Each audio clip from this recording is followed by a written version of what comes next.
Hey there, everybody, and welcome. I think it's time for me to do a CRT spotlight video, and to begin this series, I'm going to start with a microwave? No, this isn't a microwave.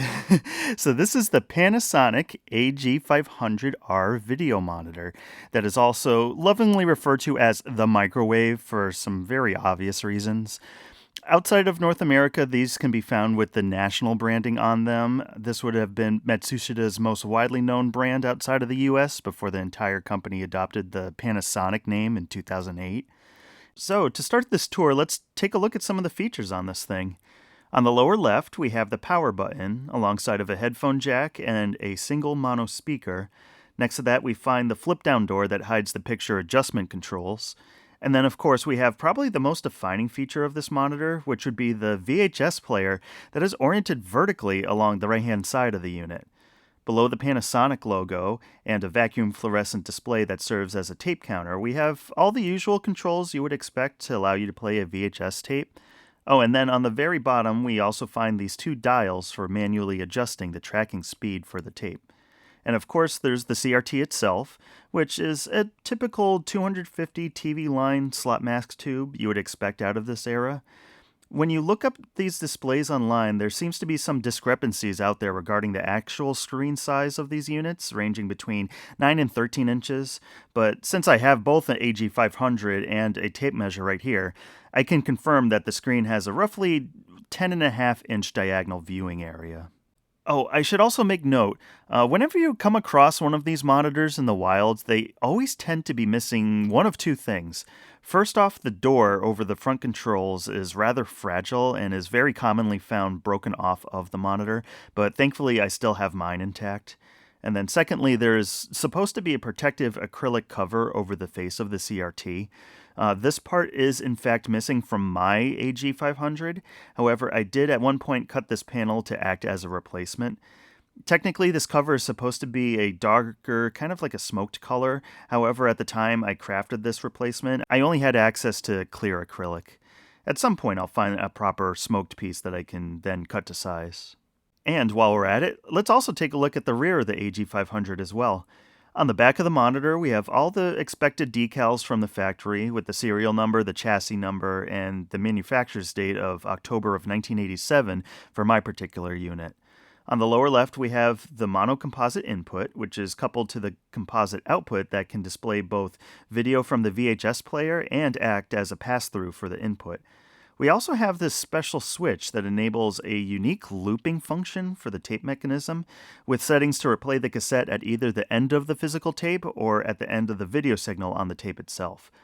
On the lower right side, we have some of the usual adjustments for the CRT and the flyback, and under a small panel in the center lies adjustments that are located on the CRT's neckboard. Now, let's show that VHS deck in action. So loading the tape works pretty much as you would expect, and after the cassette is properly spooled through the mechanism, the tape immediately begins playing. The controls for fast forward and rewind are a little out of the ordinary, being that you must hold them down in order to use their functions, rather than just tap them like on a conventional VCR. The still and the slow buttons do work quite well, with the slow command advancing the video one frame at a time until you cancel everything out with the press of the play button. And of course, once you are done watching the tape, you simply have to press the eject button and the cassette is pushed outward through the loading door for you to grab. Oh, and let's also take a look how well that composite input works. Since the monitor has quite the vaporwave-like vibe to it, I figure I might as well use Outrun on the Sega Genesis to demonstrate this. So the screen looks quite decent, all things considered, showing the typical slightly soft look you would expect to get with a screen of this vintage. The 10-inch Shadow Mask CRT still looks plenty vibrant and makes for a great tube if you consider the late 80s through the early 90s to be your go-to era for gaming, like I do myself. And being that it's my favorite Genesis game and perhaps the prettiest looking game on the entire console, I should also feature some gameplay of Ristar on here as well. Oh, and because I can, I might as well toss every CRT enthusiast's most played game on here too. Here's some test patterns for you. Sure, there's some room for improvement, but honestly, I just don't care. It looks good enough for me, so I'm going to leave this thing be and enjoy it for what it is. Now, don't worry, despite this little attitude of mine, I'll still pop open the rear of the monitor so you can at least get a peek at what the inside of a AG-500 looks like. So, the CRT section has all your expected stuff, although I personally haven't seen too many tubes with the anode cap located on the side like it is here, rather than on the top. The tube itself was manufactured by Matsushita, which, of course, is Panasonic's parent company in Japan. The tape mechanism itself is contained in its own separate module inside of the case, and boy, this thing is really tightly packed in there.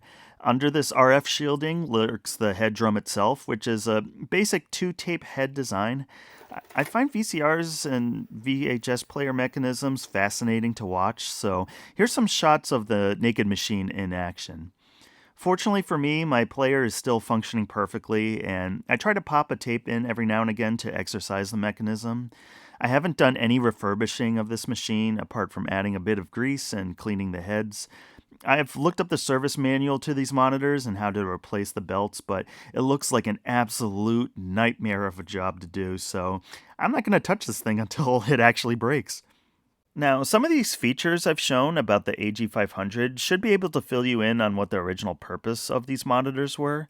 So, these units were definitely designed for use in commercial and educational settings, and were most often served to play instructional videos, sales pitches, and other business related media. For instance, as I was showing you around the back of the monitor, you might have noticed the sticker from Hoover Vacuums. Suffice to say, that company was most likely the original owner of my AG500 and probably used it for showcasing different products or playing training videos for their staff. And to further illustrate this fact, an AG500 can clearly be seen in this 1980s training tape for Wendy's restaurants. I'm only showing a short clip here, but search up Wendy's grill skills if you'd like to see more of this. The entire video is just purely wild. But in regards to the professional nature of this machine, you might notice me specifically referring to this as a VHS player and not a VCR, being that this tape mechanism is only capable of playback and lacks the ability to record. Even more so, the AG500 doesn't actually fit the definition of a television either, being that it does not have a built-in TV tuner and can only display images from either a tape or through its video input.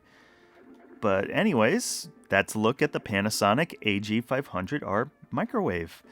This thing is fantastic and easily is one of my favorite CRTs in my collection, just for the aesthetics alone. The white plastic coupled with the pastel blues and greens of the buttons looks straight out of the 1980s, and I love showing off this monitor at every chance I get.